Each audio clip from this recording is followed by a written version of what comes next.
Hello students, I am Professor Neeta Fulchand Gaikwad. Welcome on our free education channel English Master. Dear students, आजच्या या lecture मध्ये आपण पाहणार आहोत class 12 English textbook सिरीजचा इयत्ता 12वीचा तुमचा जो इंग्लिशचा टेक्स्टबुकचा सिलेबस आहे त्याच्यातला जो युनिट नंबर 1 आहे lesson number 1.6 into the wild याचा पार्ट 1 मी ऑलरेडी अपलोड केलेला आहे. I have already taught and uploaded the part 1. So please check the playlist link in the description box below. This is the part 2.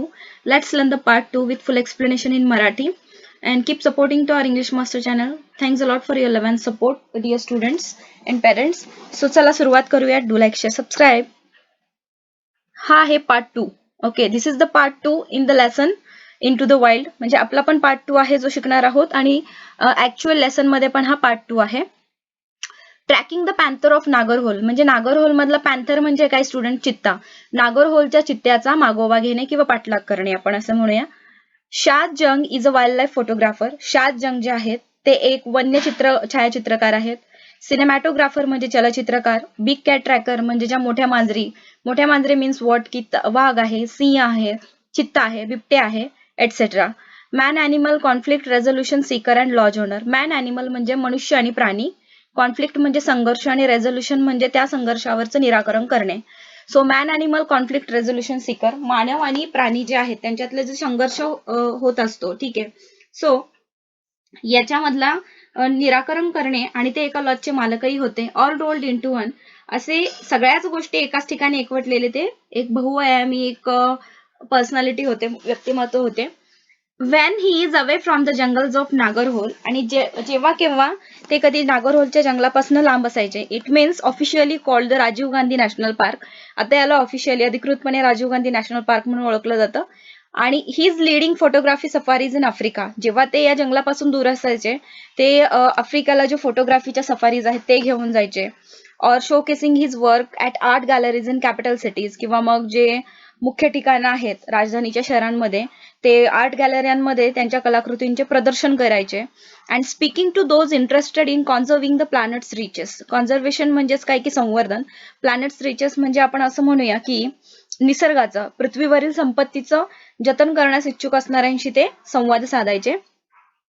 Shaz recalls with great clarity the incident that ultimately leads to his answering the call of the Falinus over a career dedicated to finance. Okay, finance म्हणजेच अर्थशास्त्रातलं त्यांचं जे career होतं तर ते सोडून ते FELINES. Okay, हा जो एक वर्ड आहे या वर्डचा मीनिंग लिहून घ्या स्टुडंट्स, इम्पॉर्टंट आहे. And its means feline. आपण याला प्रनाऊन्स तुम्ही करू शकता की फिलाईन म्हणून तुम्ही प्रनाऊन करा किंवा फेलाइन्स म्हणून याप्रमाणे तुम्ही प्रनाऊन्स करू शकता. बट याचा जो अर्थ आहे तो आहे belonging to the cat family. It means की मांजराच्या जातीचे जे प्राणी आहेत म्हणजे आपल्याला माहिती आहे की वन्य प्राणी कोणते आहेत की वाघ, सिंह, चित्ता, बिबट्या एटसेट्रा. सो त्यांनी अर्थशास्त्रातलं करिअर सोडून या प्राण्यांच्या पाठीमागे त्यांनी करिअर म्हणजे का धावले ते त्यांनी आपलं करिअर सोडून या गोष्टीच्या मागे म्हणजे ते वन्य चित्रकार किंवा आपण वन्य छायाचित्रकार वाईल्ड लाईफ फोटोग्राफर म्हणून त्यांनी करिअर कसं चालू झालं ते एक इन्सिडेंट त्यांच्या आयुष्यामध्ये घटना घडली होती ती पाहूयात. It was somewhere around sunset. Sunset म्हणजे संध्याकाळची वेळ. ते सांगत आहेत की ती संध्याकाळची वेळ होती, सूर्य अस्ताला चालला होता. We were at a junction. आम्ही एका ठिकाणी थांबलो होतो. द डिअर वेअर कॉलिंग म्हणजे हरणे ओरडत होती. He says we went around a blind turn. He continuous म्हणजे ते म्हणत होते की आपण एका चुकीच्या मार्गावर वळलो आहोत आणि पुन्हा परत बोलताना ते म्हणतायत की and up ahead on the path was this old leopard. आणि आपण अशा मार्गावर आहोत की जिथे जो चित्ता, लेपर्ड म्हणजे जो चित्ता आहे, ओल्ड म्हणजे वृद्ध, ठीक आहे, सॉरी लेपर्ड म्हणजे बिबट्या, सॉरी माय मिस्टेक. पॅन्थर म्हणजे चित्ता आणि लेपर्ड म्हणजे बिबट्या. ओल्ड जो बिबट्या आहे, ठीक आहे, आपण असं म्हणूया की वयस्कर बिबट्याचा जो मार्ग आहे आपण त्या रस्त्यावर चाललेलो आहोत. You could tell he was past his prime. म्हणजे तुम्ही असं म्हणू शकता की तो जो ओल्ड बिबट्या आहे किंवा ओल्ड लेपर्ड वृद्ध वयस्कर बिबट्या आहे की त्याचा जो एक काळ होता. प्राईम टाइम म्हणजेच काय की पास्ट हिज प्राईम याचा अर्थ असा होतो की एक यंगनेस मध्ये तो जो काही स्ट्रॉंगनेस त्याच्यामध्ये होता, ठीक आहे, तर तो आता सरलेला आहे काळ.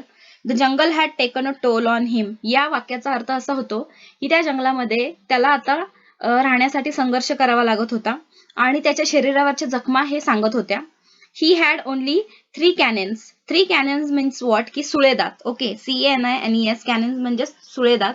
त्याच्या तोंडात फक्त 3 सुळेदात दिसत होते. हिज आईज वर सॅगिंग. सॅगिंग म्हणजे काय स्टुडंट्स, इथे अर्थ आहे ड्रुपिंग लॅग्स म्हणजे क्षीण होणे. त्याचे डोळे क्षीण झालेले होते. Close to this leopard was another very young. आणि त्याच्या शेजारीच एक तरुण असा बिबट्या तिथं होता. Good looking male who was soon to come into his prime. आणि तो असा गुड लुकिंग म्हणजे दिसायला सुद्धा तो छान दिसत होता, जो बिबट्या होता, जो त्याच्या शेजारी होता. तर लेखक म्हणत आहेत की शाहजंग यांचा जो एक्सपिरियन्स आहे की त्याच्या तोंडात फक्त 3 जरी दात सुळे होते आणि डोळे जरी सैल पडले होते, तरी त्याच्याजवळच दुसरा एक तरुण देखणा नर होता आणि ज्याचा आता उमेदीचा काळ सुरू व्हायचा होता. आणि it was like looking at the past and the present. आणि ते पाहताना त्यांना असं वाटलं की जणू काही एक ठिकाणी भूतकाळ आणि एक ठिकाणी वर्तमान काळ समोरासमोर येऊन ठाकले आहेत, उभे ठाकले आहेत. It was clear that there was going to be fight. आता 2 बिबटे जर समोर आले तर हे स्पष्ट होतं की त्यांच्यामध्ये आता युद्ध होणार आहे. अनफॉर्च्युनेटली म्हणजेच दुर्दैवाने द सन वॉज सेटिंग. सूर्यास्ताची वेळ झाली होती, सूर्य मावळला होता. And we had to leave. आणि आता आम्हाला तिथून जावं लागलं. बट द नेक्स्ट मॉर्निंग, परंतु दुसऱ्या सकाळी, I went back to the spot. मी पुन्हा त्याच जागेवर आलो जिथे ते 2 बिबटे आमने सामने आले होते. Sitting on a high rock was that young leopard. परंतु मी तिथे पाहिल्यानंतर एका उंच डगरावर तो जो यंग लेपर्ड होता, तरुण जो बिबट्या होता, तो बसलेला त्यांना दिसला. Blood was dripping from a gash across his face. गॅशचा अर्थ काय, लॉंग डीप कट म्हणजे मोठमोठाल्या जे जखमा होतात, तर त्याच्या अंगावर, त्याच्या तोंडावर, ठीक आहे, फेस म्हणजे त्याच्या तोंडावर जखमा होत्या आणि त्याच्यातनं रक्त, ब्लड म्हणजे रक्त, ड्रिपिंग म्हणजे ठिपकत होतं.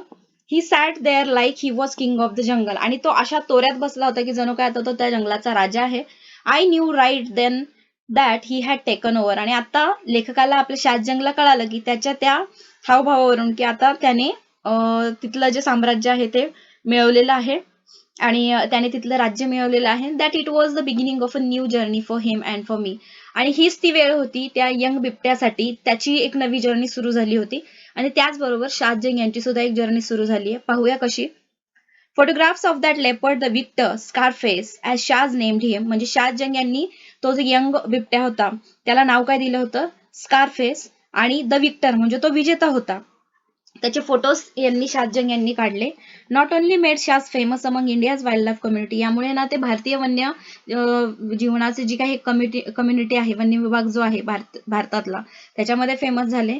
तर also led to Shaaz enviable reputation as a chronicler of the wild. म्हणजेच यामुळे त्यांना काय फायदा झाला की वन्यजीवनाचा इतिहासकार म्हणून हेवा वाटावा असा त्यांना नावलौकिकही मिळाला. क्रॉनिकलर म्हणजेच आपण याचा अर्थ घेऊया की इतिहासकार, ठीक आहे. म्हणजे हिस्ट्रीमध्ये त्यांचं नाव, त्यांनी एक अशी सुरुवात त्यांची झाली होती त्या फोटोग्राफ्समुळे की त्यांचं नाव हिस्ट्रीमध्ये कोरलं गेलं. Through my journey of photographing Scarface, ते सांगत आहेत, शाहजंग इज शेअरिंग हिज एक्सपिरियन्स. म्हणजे त्यांनी जेव्हा त्याचे स्कारफेसचे फोटोज काढले, I have discovered other leopards. म्हणजे त्यांनी दुसऱ्या पण जे काही बिबट्या आहेत त्यांना पण शोधून काढलं.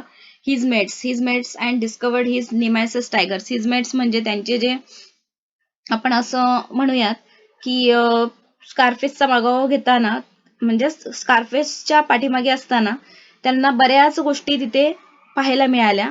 फॉर एक्झाम्पल की निमॅसिस म्हणजे आपण असं म्हणू शकतो, इथे जो एक अर्थ आलेला आहे की त्यांच्या जातीचे, ठीक आहे, मांजरीच्या जातीचे असं आपण म्हणूया. आणि तसे काही प्राणी त्यांना तिथे पाहायला मिळाले, अनेक बिबटे पाहायला मिळाले असं ते सांगत आहेत. आणि मेट्स म्हणजे त्यांचे सोबती, ठीक आहे, मेट्स म्हणजे सोबती. त्यानंतर वाघ जातीचे प्राणी सुद्धा त्यांना, म्हणजे बरेचसे वाघही त्यांनी पाहिले. I also discovered the current protagonist of my work साया while tracking Scarface.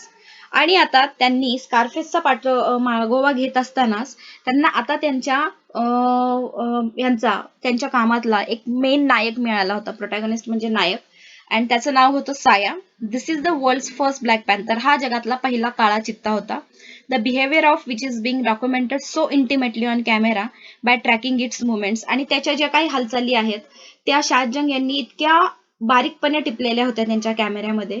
So for all the research on the animal has been done through camera traps. आणि कॅमेरा ट्रॅप्स लावून त्यांनी त्याच्या विविध हालचाली, त्याचे फोटोग्राफ्स वगैरे क्लिक केले होते. तुम्ही डिस्कवरी चॅनल जरूर बघा, तुम्हाला त्यातून याची कल्पना मिळेल की कशा प्रकारे त्या प्राण्यांचे फोटोग्राफ्स किंवा त्यांचे जे व्हिडिओज वगैरे असतात ते कशा प्रकारे कॅप्चर केले जातात. Through many months of toil म्हणजे खडतर प्रवास, धडपडीनंतर खूप साऱ्या महिन्यांच्या धडपडीनंतर Shaaz has manage to collect precious footage. Precious म्हणजे मौल्यवान, फुटेज म्हणजे चित्र, ठीक आहे. म्हणजे जे काही त्याचे फोटोग्राफ्स असतील, व्हिडिओज असतील, त्यांना ते घ्यायला मिळाले, म्हणजे सायाचे. वर्ल्ड म्हणजे जगातला पहिला काळा चित्ता होता तो. Including that of the animal mating, म्हणजेच त्यांचे जे काही मीटिंग होते, म्हणजे त्यांचं जे पैदास निर्मिती होते ते त्यांना पाहायला मिळालं. To piece together the incredible landscape of a black panther's life. Piece together म्हणजे create something by joining the separate parts of it together. म्हणजे त्यांनी वेगवेगळी चित्र एकत्र करून त्या चित्त्याची, म्हणजे त्या ब्लॅक पॅन्थरची एक जर्नी त्यांनी तिथे दाखवली होती. Saya, Scarface and Pardus, the leopard that lost to Scarface. म्हणजे तो पहिला जो चित्ता, जो ओल्ड लेपर्ड होता, त्याचं नाव होतं पारडस. त्याच्यानंतर स्कारफेस, यंग बिबट्या, आणि जो ब्लॅक पॅन्थर होता त्याचं नाव होतं साया, ठीक आहे. So, Saya, Scarface, Pardas, the leopard that lost to Scarface have also led Shaz down a different path of discovery. तर याच्या स्कारफेसने पराभूत केलं होतं ज्याला, त्याचं नाव होतं पारडस, आणि यांच्यामुळे शाजला संशोधनाचा एक वेगळा मार्ग गवसला. इथे बघा एक क्वेश्चन आहे. Shaaz name the leopards, first Saya, then Scarface and third is Pardus. Learning about them and their habitat has led Shaz to create the Buffer Conflict Resolution Trust of India.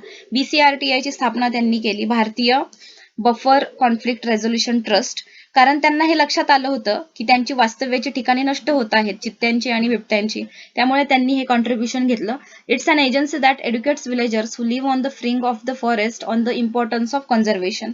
आपण असं म्हणूयात की ही संस्था जंगलाच्या हद्दीवर राहणाऱ्या गावकऱ्यांना वन्यजीव संरक्षण संवर्धनाचे महत्व शिकवते. We are in the heart of the man animal conflict zone, explain Shaz. Shaz म्हणतात की आपण मनुष्य आणि पशु यांचं जे संघर्ष क्षेत्र आहे त्याच्या मध्यभागी आहोत. There is no specific buffer zone here around Nagarhole. आणि नागरहोलच्या सभोवताली कोणतीही विशिष्ट अशी बफर झोन म्हणजे प्रतिबंधक क्षेत्र नव्हतं. The core area of the forest ends where the fields begin. आणि जिथे जंगलाचा मुख्य भाग संपतो तिथे शेतांचा भाग सुरू होतो. In dry season elephant and wild boar incursions into fields are very common. Incursions म्हणजे अटॅक करणे, हल्ला करणे. ड्राय म्हणजे जेव्हा कोरडा हंगाम चालू व्हायचा तेव्हा जे एलिफंट्स आहेत, हत्ती, आणि वाईल्ड बोर म्हणजे रानडुकरे आहेत, हे तिथे हमखास हल्ले करायचे शेतांवरती.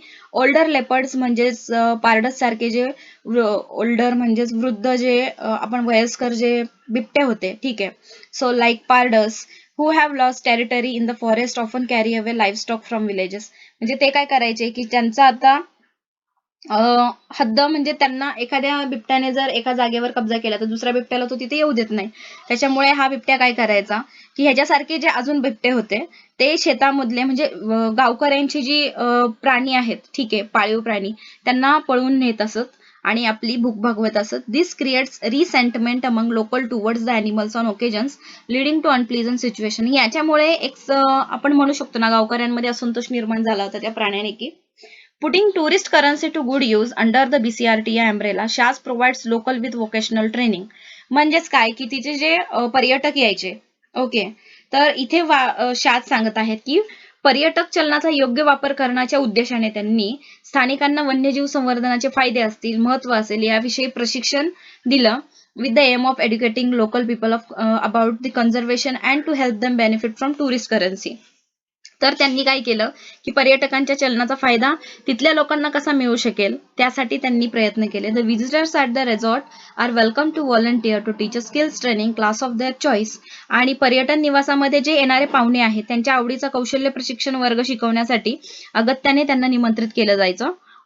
The acquired skills enable locals to find employment with any of the numerous wildlife resorts in the region, if not in a faraway city.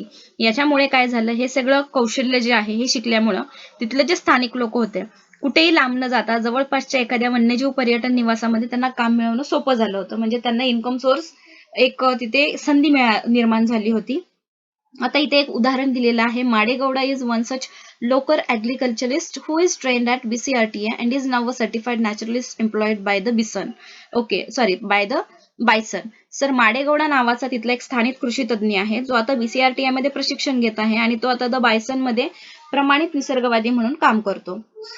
In the past म्हणजे भूतकाळामध्ये, त्याच्या पास्टमध्ये I have lost almost 80% of a seasons yield of sugarcane to such animal attacks.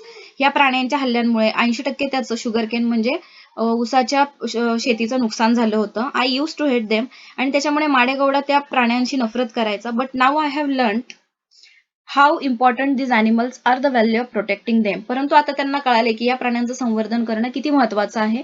He cess म्हणजे माडेगौडा असं म्हणत आहे की आता त्याला समजले की यांच्यामुळे की अर्थार्जन करण्यासाठी या प्राण्यांचा आपण असं म्हणू शकतो की संवर्धन करणं किती गरजेचं आहे. Sorry for the disturbance students, कारण कसं आहे की आता वर्क फ्रॉम होम आहे, म्हणजे इट मीन्स की घरामधून काम करावं लागतं आणि क्लासेसमध्ये जाऊन शिकवता येत नाही. सो थोडा बॅकग्राऊंड नॉईज आहे. So I apologise for that. I have known this jungles for 35 years. Madegowda म्हणते की मी या जंगलाला 35 वर्षांपासून ओळखतो. I know where the animals are and I redirect the visitors and get paid for it. म्हणजे त्याला माहिती होते की प्राण्यांचे वास्तव्याचं ठिकाण कुठे आहे, कोणते प्राणी कुठे असतात. त्याच्यामुळे जे येणारे पर्यटक आहेत ते त्यांना तो व्यवस्थितपणे गाईड करू शकत होता आणि त्याला पैसे मिळायचे. In a way the animals are paying me back. आणि तो म्हणतो की जे त्याचं शेतीचं नुकसान होत होतं अशा प्रकारे त्या प्राण्यांथ्रूच त्याला ते इन्कम मिळत होतं. The forest have taught me many things. For instances listening is a sense फार मोर इम्पॉर्टंट दॅन साईट. म्हणजे याच्यातनं काय शिकायला मिळालं, तर जंगलाने मला बऱ्याच गोष्टी शिकवल्या आहेत. म्हणजेच की दृष्टीपेक्षा ऐकणं म्हणजे बघण्यापेक्षा ऐकणं, श्रवण हे अधिक महत्वाचं असतं. You have to switch off your vehicle. तुम्हाला तुमची वाहनं बंद करून सिट अँड लिसन, एका जागी बसून ऐकावं लागतं. For the forest is constantly communicating through the voices of words and animals. कारण जंगलामध्ये जे प्राणी असतात आणि जे पशु असतात ते वेगवेगळे आवाज काढून कॉन्स्टंटली म्हणजेच कंटिन्युअसली ते एकमेकांशी संवाद साधत असतात. ही एक्सपिरियन्स असं त्यांचं म्हणणं आहे. Tracking and animal also teaches you life lesson. म्हणजेच प्राण्यांचा मागोवा घेणे सुद्धा तुम्हाला काहीतरी शिकवतं. The black panther has taught me patience. आणि काळ्या चित्त्यामुळे शाद जंगला काय शिकायला मिळालं, तर कशा प्रकारे माणूस पेशन्स म्हणजे आपण असं म्हणू शकतो की संयम कसा बाळगावा. बट अबोव्ह ऑल, परंतु याच्या परे जाऊन it has taught me to never stop discovering. त्यांनी शाहजंग यांना एक गोष्ट शिकवली की कधीच थांबायचं नाही आणि वेगवेगळे शोध लावतच राहायचे. There are just so many amazing experiences to learn and share with the world. आणि ज्यातून शिकता येण्यासारखे आणि जगाला सांगता येण्यासारखे खूप काही किस्से आहेत असं शाहजंग यांचं म्हणणं आहे. आणि हे खूप इंटरेस्टिंग स्टोरी आहे स्टुडंट्स. आय होप की तुम्हाला जर आफ्टर 12 तुम्हाला फोटोग्राफी, वाईल्ड लाईफ फोटोग्राफर म्हणून जर तुमचं करिअर करायचं असेल तर तुम्ही आत्तापासून त्याच्याबद्दल माहिती गोळा करायला सुरुवात करा. इंटरेस्टची गोष्ट आहे. ज्यांना इंटरेस्ट आहे त्यांनी त्या क्षेत्रात जाऊन करिअर करणं ही खूप चांगलं आहे. सो प्रत्येक लेसन जो आहे 12वीचा काही ना काहीतरी मोटिवेशन तुम्हाला देऊन जातोय. त्यामुळे प्रत्येक धडा मनपूर्वक अभ्यास करा. काहीतरी त्याच्यातनं शिकायला मिळतं या दृष्टिकोनातून अभ्यास करा, जेणेकरून तुम्हाला आफ्टर 12 तुमचं करिअर निवडताना खूप त्याची मदत होणार आहे. सो लवकरच भेटूया. दिस इज द आर्टिकल और this is the lesson which has been taken from C N traveller magazine publish by Land Rover India, जे आपण इंट्रोडक्शन मध्ये पाहिलं. लवकरच भेटूयात दुसऱ्या लेक्चरमध्ये. तोपर्यंत thanks a lot. Take care of yourself, family, friends. Bye.